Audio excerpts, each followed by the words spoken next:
भारत और चीन के बीच सीमा पर चल रहा तनाव अभी और लंबा खिंच सकता है।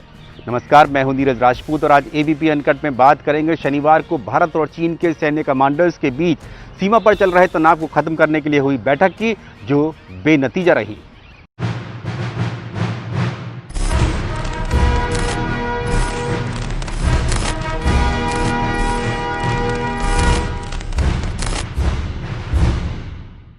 पिछले एक महीने से भारत और चीन की सीमा पर दोनों देशों की सेनाओं के बीच में तनाव चल रहा है, फेस ऑफ चल रहा है।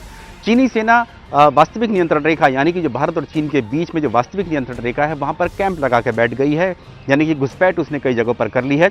खासतौर से जो विवाद है ये लद्दाख में चल रहा है। लद्दाख में 4 जगह पर ऐसे हैं जहां पर फ्लैश पॉइंट है भारत और चीन के बीच में। इन फ्लैश पॉइंट्स पर दोनों देशों की सेनाएं आमने सामने हैं, यानी कि फेस ऑफ और टकराव की स्थिति बनी हुई है वहां पर।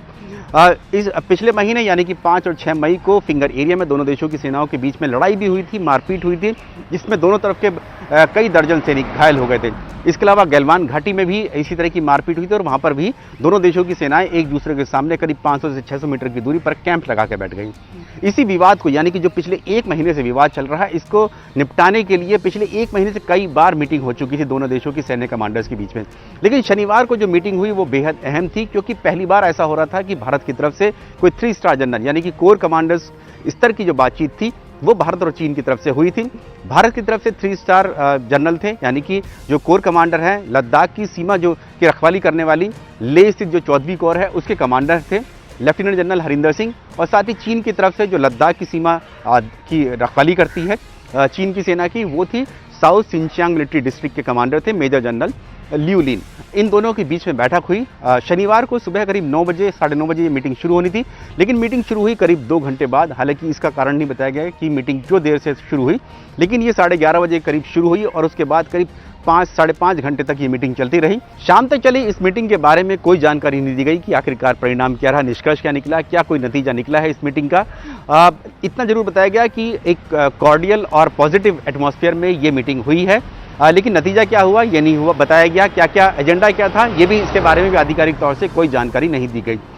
लेकिन इतना जरूर बताया गया कि जो मीटिंग में भारतीय सेना ने, जो लेफ्टिनेंट जनरल हरिंदर सिंह थे, उन्होंने अपना जो पक्ष था वो बहुत मजबूती के साथ रखा और साथ ही साफ कर दिया चीनी सेना को मीटिंग के दौरान कि भारतीय सेना चाहती है कि जो चीनी सेना है जिन्होंने कैंप लगा लिए हैं और जो घुसपैठ कर ली है वास्तविक नियंत्रण रेखा में, वो पीछे चली जाए, यानी कि स्टेटस को मेंटेन किया जाए।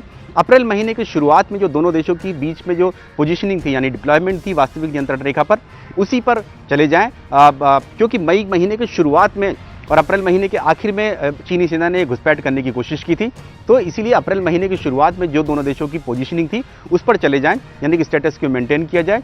इसके अलावा जो फिंगर एरिया है जहां पर लड़ाई हुई थी 5 और 6 मई को, वहां पर दोनों देशों के बीच में जो बड़ी तादाद में जो सैनिक वहां पर मौजूद हैं उनको भी पीछे चले जाएं, और साथ ही जो चीनी सेना है जो विरोध कर रही है भारतीय सेना का पेट्रोलिंग करने का इस फिंगर एरिया में, वो जरूर होनी चाहिए, क्योंकि चीनी सेना वहां कैंप लगा के बैठ गई है, पेट्रोलिंग करने से मना कर रही है।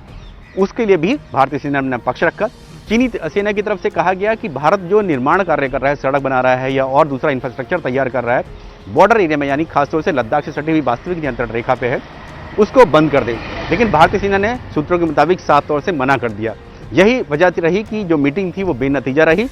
मीटिंग से अगले दिन यानी कि रविवार की सुबह विदेश मंत्रालय की तरफ से एक संक्षिप्त बयान जारी किया गया, जिसमें कहा गया कि दोनों देशों के जो सैन्य कमांडर्स, जो कि कोर कमांडर स्तर के अधिकारी थे, वो मिले और उन्होंने बातचीत की और इस बात के लिए तैयार हुए हैं कि बॉर्डर पर शांति बनाई रखनी जानी चाहिए, यानी पीस एंड ट्रैंक्विलिटी बनाई जानी चाहिए। जो एग्रीमेंट्स हुए हैं पुराने दोनों देशों के बीच में उसके तहत जो है कार्रवाई होनी चाहिए। लेकिन साथ ही ये कहा गया कि अभी भी बॉर्डर टेंशन को खत्म करने के लिए दोनों देशों के जो मिलिट्री और डिप्लोमेटिक जो चैनल्स हैं उसके तहत बातचीत होती रहेगी। या इससे साफ हो जाता है कि अभी जो तनाव है वो खत्म नहीं हुआ है। और ये जो मीटिंग हुई, सबसे बड़ी मीटिंग हुई सैन्य कमांडर्स के बीच में, इसका अभी कोई पॉजिटिव रिजल्ट इतना दिखाई नहीं दिया। सिर्फ इतना जरूर है कि पॉजिटिव एटमॉस्फेयर में ये मीटिंग हुई, लेकिन रिजल्ट क्या हुआ अभी नहीं निकला है इसका। और अभी और मीटिंग्स हो सकती हैं, उसके बाद ही हो सकता है कि तनाव खत्म हो सकता है। जब तक ये मीटिंग होकर तनाव खत्म नहीं होता तब तक दोनों देशों की सेनाओं के बीच में तनाव इसी तरह से बना रहेगा। दोनों देशों की सैनिक जो है इसी तरह से जो वास्तविक नियंत्रण रेखा है वहां पर डिप्लॉयड रहेंगे। कोशिश यही की जा रही है दोनों तरफ की तरफ से कि जो सैनिक वहां पर मौजूद हैं उनके बीच में किसी भी तरह से कोई लड़ाई ना हो, ये एस्केलेट ना करें, बल्कि डिसएंगेज करने की कोशिश करें, यानी कि जो सैनिक हैं वो वापस अपने बैरक में चले जाएं। और उसके लिए ही बहुत ज़रूरी है कि दोनों देशों के जो सैन्य कमांडर्स हैं या फिर जो डिप्लोमेट्स हैं वो मिल बैठकर बातचीत करें।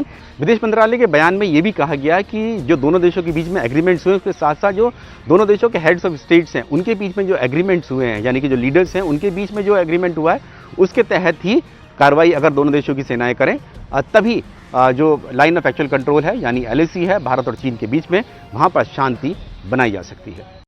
ABP न्यूज आपको रखे आगे।